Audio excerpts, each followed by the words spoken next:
a multi-author blog site called Women Unlimited, which is a website for women business owners. My Twitter hashtag is women_unlimited or Julie Hall online. If you feel like tweeting me, I'd love to connect with you.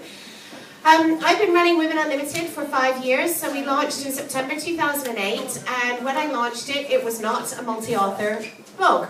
It did always have a community focus, and I'm a great believer in building community around your blog because the stronger your community, the more money you can make, quite frankly, and also the more connections you can make as well. But when I first launched, I wrote 50 articles, got it on the site because I wanted my site to look like it was established, and then would write 2 to 3 articles a week, and I would fill in. I published every day. I would fill in every other day with e-zine articles, which was actually quite good because my target was, or my objective, was to really educate women business owners on how to be more successful in business, and there were some really great writers on e-zine articles, but of course I did run into problems with duplicate content, which I'm sure you guys know about. So after probably about 18 months, I decided that I wanted to start getting other people to write for my site, and we just started looking for guest bloggers. At that point I had probably about 4,000 to 5,000 people a month coming to visit my site. We'd started to build a good reputation. I was earning money by running workshops. We built a partnership with British Library, but mainly we were earning our money doing offline stuff rather than online stuff. But we did have a good reputation, and particularly in the London area, people got to know about the site, people that wanted to start a business. And slowly, so we just put a call out to our audience, I guess, and said, do you guys want to start writing for us? People started saying yes and started sending stuff through, and honestly the quality of the content was variable, to say the least. So there was quite a lot of editing that had to go on, and some very gentle feedback sessions, sometimes, and not publishing some people's articles. But it was quite tough, and it was pretty heavy going. Where we are now is I now actually have a content manager on the site. We now deliver lots of courses, we've got a few courses that we deliver online. We still do face-to-face workshops.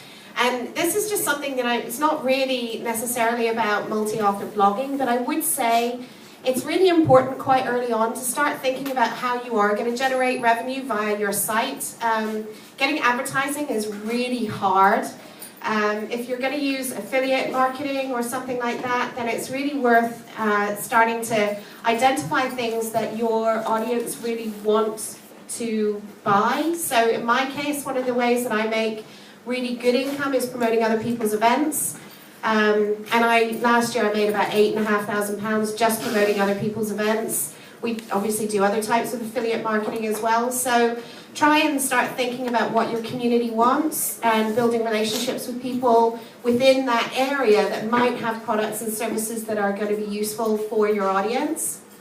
So we have a content manager, and she now, and we've also, instead of kind of asking anybody to write for our site, we've actually specifically targeted what we call our inner circle. And that inner circle are a group of people who we think have really valuable insights and content that they can share with our audience. We publish 1 post a day. I think you'll hear, I'm not sure about how much Jonathan does, but Sarah, I know, publishes more frequently. We made a decision to do that because by publishing just once a day, it allows each post to really get its own traction, if you see what I mean. So when you have lots, I think it's harder to get social sharing and things like that. So yeah, we've got about 15 people in our inner circle, and they each publish 1 article a month. We've now got into a position where we ask them to submit their posts a week in advance. Quite often it still comes literally 2 hours before it's supposed to go live.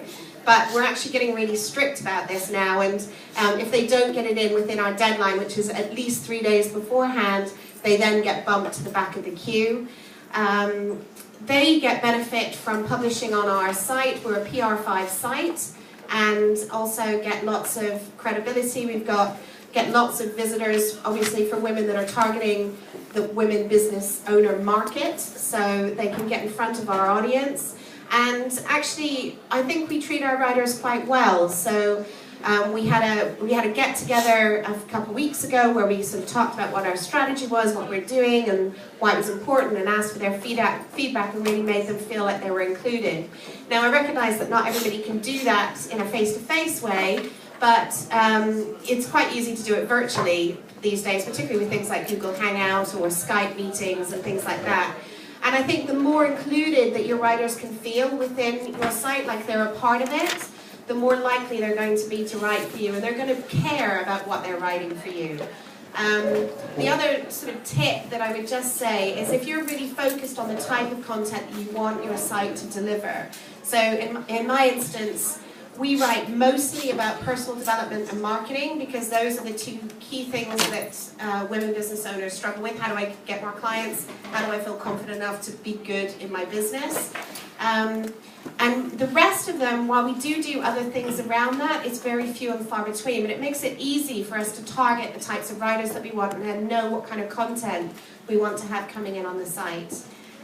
We've been going for, as I say, almost 5 years now. We get about 15,000 visitors a month, but we have a really engaged community. So we just ran a conference on Friday at the BAFTA Academy in Piccadilly, where we had Maria Miller, the Culture Secretary, as opening the conference, and also had about 200 women business owners that came along and really raved about the day and had a great day.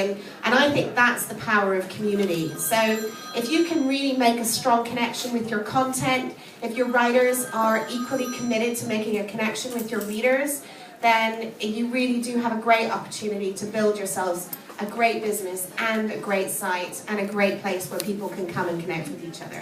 Thank you.